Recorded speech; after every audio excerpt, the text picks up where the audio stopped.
Halo, kembali lagi dengan saya, Liliani dengan NIM 182314001.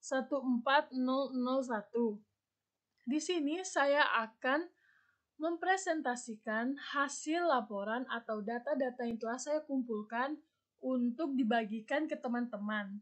Hasil presentasi saya buat dengan video pembelajaran. Mari kita mulai. Sebelum saya mempresentasikan hasil-hasil yang telah saya kumpulkan dan saya buat dengan video pembelajaran, saya meminta teman-teman semuanya untuk mempersiapkan diri. Dengan yang pertama yaitu kita akan menulis, berpikir, praktek, mempelajari atau belajar, menganalisis, dan kita akan bersenang-senang dengan hasil presentasi yang telah saya buat. Di sini kita akan melihat beberapa poin yang akan kita bahas ke depannya. Yang pertama yaitu pertumbuhan ekonomi. Yang kedua, stabilitas perekonomian. Dan yang ketiga adalah ketenaga. Nah, poin pertama kita akan membahas pertumbuhan ekonomi, di mana pertumbuhan ekonomi ini sangat penting bagi kita agar kita dapat mengetahui apakah pertumbuhan ekonomi itu semakin menurun, apa semakin meningkat. Terutama kita akan membahas tentang pertumbuhan ekonomi di Indonesia. Nah, pada penjelasan yang pertama dijelaskan bahwa pembangunan ekonomi bergantung dari pertumbuhan ekonomi, di mana pembangunan ekonomi mendorong dalam ekonomi dan sebaliknya pula. Ekonomi mempelancar dalam proses pembangunan ekonomi. Pertumbuhan dapat digambarkan sebagai proses transformasi. Pertumbuhan ekonomi biasanya dibedakan dari pembangunan ekonomi. Dalam buku Ekonomi Pembangunan pada tahun 2017, karya Pata Rapana dan kawan-kawan, pertumbuhan ekonomi merupakan suatu proses di mana meningkatnya pendapatan tanpa mengkaitkan dengan tingkat pertumbuhan penduduk. Tingkat pertumbuhan penduduk umumnya sering dikaitkan dengan pembangunan ekonomi. Definisi lain pertumbuhan ekonomi adalah bertambahnya pendapatan nasional dalam periode tertentu, misalnya dalam 1 tahun terakhir. Pertumbuhan ekonomi menunjukkan peningkatan dari kapasitas produksi maupun jasa dalam kurun waktu tertentu. Secara umum, pertumbuhan ekonomi didefinisikan sebagai peningkatan kemampuan dari suatu perekonomian dalam memproduksi barang-barang dan jasa. Pertumbuhan ekonomi salah satu indikator yang sangat penting dalam melakukan analisis tentang pembangunan ekonomi yang terjadi pada suatu negara. Pertumbuhan ekonomi menunjukkan sejauh mana aktivitas perekonomian akan menghasilkan tambahan pendapatan masyarakat pada suatu periode tertentu. Dengan kata lain, bahwa pertumbuhan ekonomi lebih merujuk kepada perubahan yang bersifat kuantitatif, biasanya diukur dengan menggunakan data produk domestik bruto atau PDB. Pertumbuhan ekonomi berbeda pembangunan ekonomi. Keduanya mempunyai arti yang sedikit berbeda, meski dua-duanya menerangkan mengenai perkembangan dalam pertumbuhan ekonomi. Yang kedua, kita akan membahas tentang stabilitas perekonomian yang ada di Indonesia. Di sini saya merangkum 3 poin penting dalam stabilitas perekonomian.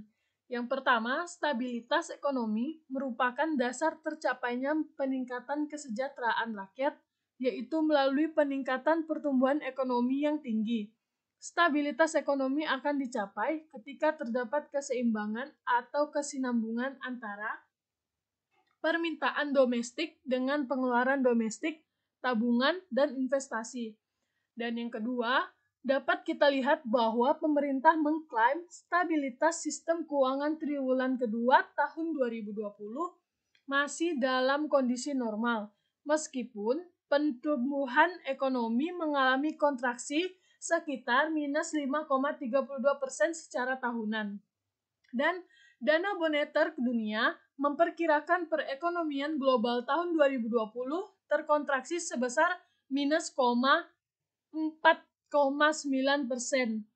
Bank Dunia di level minus 5,2%. Dan Organisasi Kerjasama dengan Pembangunan Ekonomi dalam rentang minus 7,6 sampai dengan minus 6,0%. Sedangkan di dalam negeri pertumbuhan ekonomi mengalami kontraksi minus 5,32% secara tahunan. Nah, di sini kita akan melihat grafik yang telah saya kumpulkan dan saya rangkum untuk saya jelaskan ke teman-teman. Dengan waspadai resiko terburuk. Nah, di sini kita dapat melihat bahwa ada grafik yang menunjukkan laju pertumbuhan triwulan. Ekonom Bima Yudhistira memprediksi pertumbuhan ekonomi yang minus akan berlanjut pada tahun mendatang. Beberapa penyebabnya adalah tidak konsistennya kebijakan pemerintah dan lamanya pandemi corona karena tidak memaksimalkan penanganan pemerintah. Menurutnya, hal ini dapat berakibat pada resesi perekonomian di Indonesia atau bahkan depresi ekonomi dalam beberapa tahun. Karena itu, ia menyarankan bahwa masyarakat untuk mempersiapkan diri menghadapi situasi yang terburuk. Selanjutnya, kita akan membahas tentang ketenaga kerjaan. Nah, dalam poin ini, kita mengambil salah satu teori klasik oleh Adam Smith. Beliau menjelaskan bahwa ia melihat alokasi sumber daya manusia yang efektif adalah pemula pertumbuhan ekonomi. Setelah ekonomi tumbuh, akumulasi modal atau fisik baru mulai dibutuhkan untuk menjaga stabilitas atau agar ekonomi tumbuh. Dengan kata lain, alokasi sumber daya manusia yang efektif merupakan syarat perlu bagi pertumbuhan ekonomi.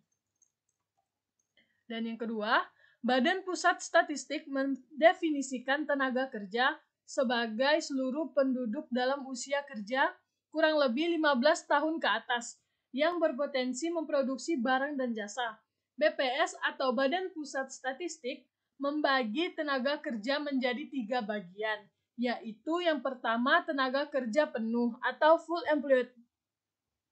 Terus, dalam tenaga kerja penuh, mempunyai jumlah jam kerja lebih 35 jam dalam seminggu dengan hasil kerja tertentu, sesuai dengan uraian tugas. Dan yang kedua, tenaga kerja tidak penuh atau setengah pengangguran adalah tenaga kerja dengan jam kerja di bawah 35 jam seminggu. Dan yang ketiga tentang tenaga kerja yang belum bekerja atau sementara tidak bekerja adalah tenaga kerja dengan jam kerja kurang dari 1 jam atau lebih dari 1 jam per minggu. Setelah itu, menurut Undang-Undang Nomor 13 Tahun 2003 tentang Ketenaga Kerjaan, Pasal 1, tenaga kerja adalah setiap orang yang mampu melaksanakan pekerjaan baik di dalam maupun di luar hubungan kerja, guna menghasilkan barang dan jasa untuk memenuhi kebutuhan masyarakat. Ini kita akan melihat pertumbuhan ekonomi Indonesia pada tahun 2019. Tren pertumbuhan ekonomi Indonesia. Jelaskan bahwa pertumbuhan ekonomi tahun 2019 adalah yang paling rendah sejak tahun 2015 dan di bawah forecast awal yang sebesar 5,2%. Setelah itu, kita akan melihat pertumbuhan ekonomi berdasarkan lapangan usaha tahun 2019. Pada grafik tersebut dijelaskan bahwa jasa lainnya dan jasa perusahaan memiliki pertumbuhan tertinggi di tahun 2019. Namun, kontribusinya terhadap total PDB hanya sebesar 1,95% dan 1,97%. Setelah itu dapat dilihat bahwa industri pengolahan memiliki kontribusi terbesar terhadap total PDB, sekitar 21,7%. Dapat kita lihat juga bahwa kontribusi pada pertumbuhan PDRB penurut wilayah, pertumbuhan ekonomi di Maluku dan Papua negatif. Setelah itu, Jawa berkontribusi sebesar 59% terhadap perekonomian Indonesia. Nah, kita yang tadinya membahas pertumbuhan ekonomi pada tahun 2019, kita akan melihat pertumbuhan ekonomi tahun Indonesia tahun 2020 triwulan kedua. Berita resmi statistik melihatkan atau menjelaskan bahwa pertumbuhan produk domestik bruto pada tahun 2018 sampai 2020. Dari gambar ini kita dapat melihat bahwa pertumbuhan dan kontribusi PDRB menurut wilayah, Pulau Jawa memberikan kontribusi terhadap perekonomian Indonesia sebesar 58,55% dengan pertumbuhan minus 6,69%. Dan dapat kita lihat juga pada gambar grafik ini, pertumbuhan produk domestik bruto pada tahun 2014 sampai 2020. Pada tahun 2014 dapat kita lihat yaitu sebesar 5,01%. Dan pada tahun 2015 turun menjadi 4,88%. Dan pada tahun 2016 naik lagi menjadi 5,03%. Pada tahun 2017 naik lagi menjadi 5,07. Terus pada tahun 2018 naik tinggi sebesar 5,17%. Terus yang ke tahun 2019 menjadi turun sekitar 5,02%. Dan pada tahun 2020 menurun, sangat menurun menjadi minus 2,07.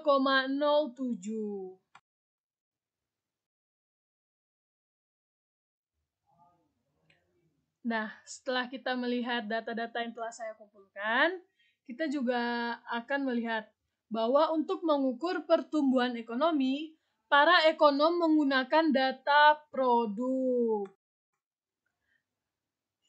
Menggunakan data produk domestik bruto atau PDB.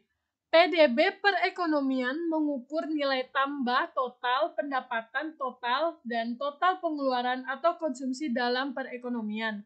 Menurut Gregory Manik tahun 2019. Nah, setelah itu indikator pertumbuhan ekonomi. Yang pertama yaitu persentase pertumbuhan total PDB atau GDP. Yang kedua, persentase pertumbuhan komponen PDB atau GDP sisi produksi atau lapangan usaha. Dan yang ketiga, persentase pertumbuhan ekonomi PDB atau GDP sisi pengeluaran. Yang keempat, nilai pendapatan per kapita PDB. Dan yang kelima, proporsi kontribusi pertumbuhan ekonomi spasial. Nah, di sini kita juga akan melihat yaitu pertumbuhan PDB menurut lapangan usaha tahun 2020. Di sini kita dapat melihat bahwa pertanian 1,75 dan pertambangan atau penggalian minus 1,95. Yang ketiga, industri pengolahan sebesar minus 2,93. Yang keempat, minus 2,26 yaitu konstruksi. Terus yang kelima, perdagangan dan reparasi sebesar minus 3,72. Dan yang lainnya yaitu minus 1,97%. Nah, Setelah itu, kita juga akan melihat laju pertumbuhan dan sumber pertumbuhan PDB menurut pengeluaran. Ini dapat kita lihat bahwa ada beberapa komponen, yaitu pengeluaran konsumsi rumah tangga, pengeluaran konsumsi LNPRT, pengeluaran konsumsi pemerintah, pembentukan modal tetap bruto, perubahan inventory, ekspor barang dan jasa, dikurangi impor barang dan jasa.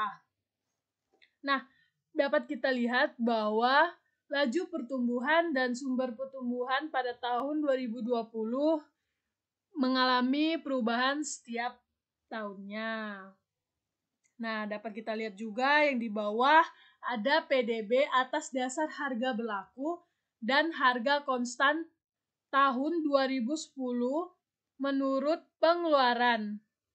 Nah, komponennya juga seperti yang di atas ada 7, yaitu pengeluaran konsumsi rumah tangga, pengeluaran konsumsi LNPRT, dan lainnya. Dapat kita melihat bahwa harga berlaku dan harga konstan tahun 2010 tidak tetap dan selalu mengalami perubahan. Setelah itu, kita juga di sini dapat melihat bahwa tahun 2020, Pulau Jawa memberikan kontribusi terhadap perekonomian seperti yang sudah dijelaskan sebelumnya. Indonesia sebesar 58,75% dengan pertumbuhan minus 2,51%.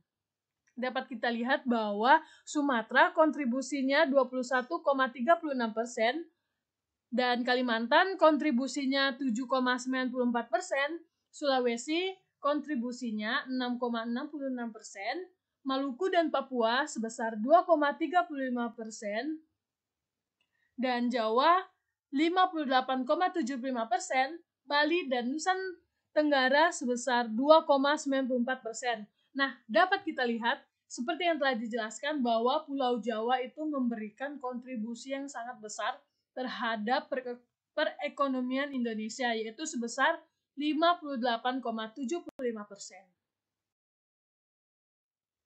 Setelah itu, kita juga akan melihat RKP 2021 mengusung tema mempercepat pemulihan ekonomi dan reformasi sosial melalui aktivitas kembali mesin penggerak ekonomi, industri pariwisata, dan investasi. Yang pertama kita melihat bahwa pertumbuhan ekonomi diproyeksi mencapai 5,0% pada tahun 2021.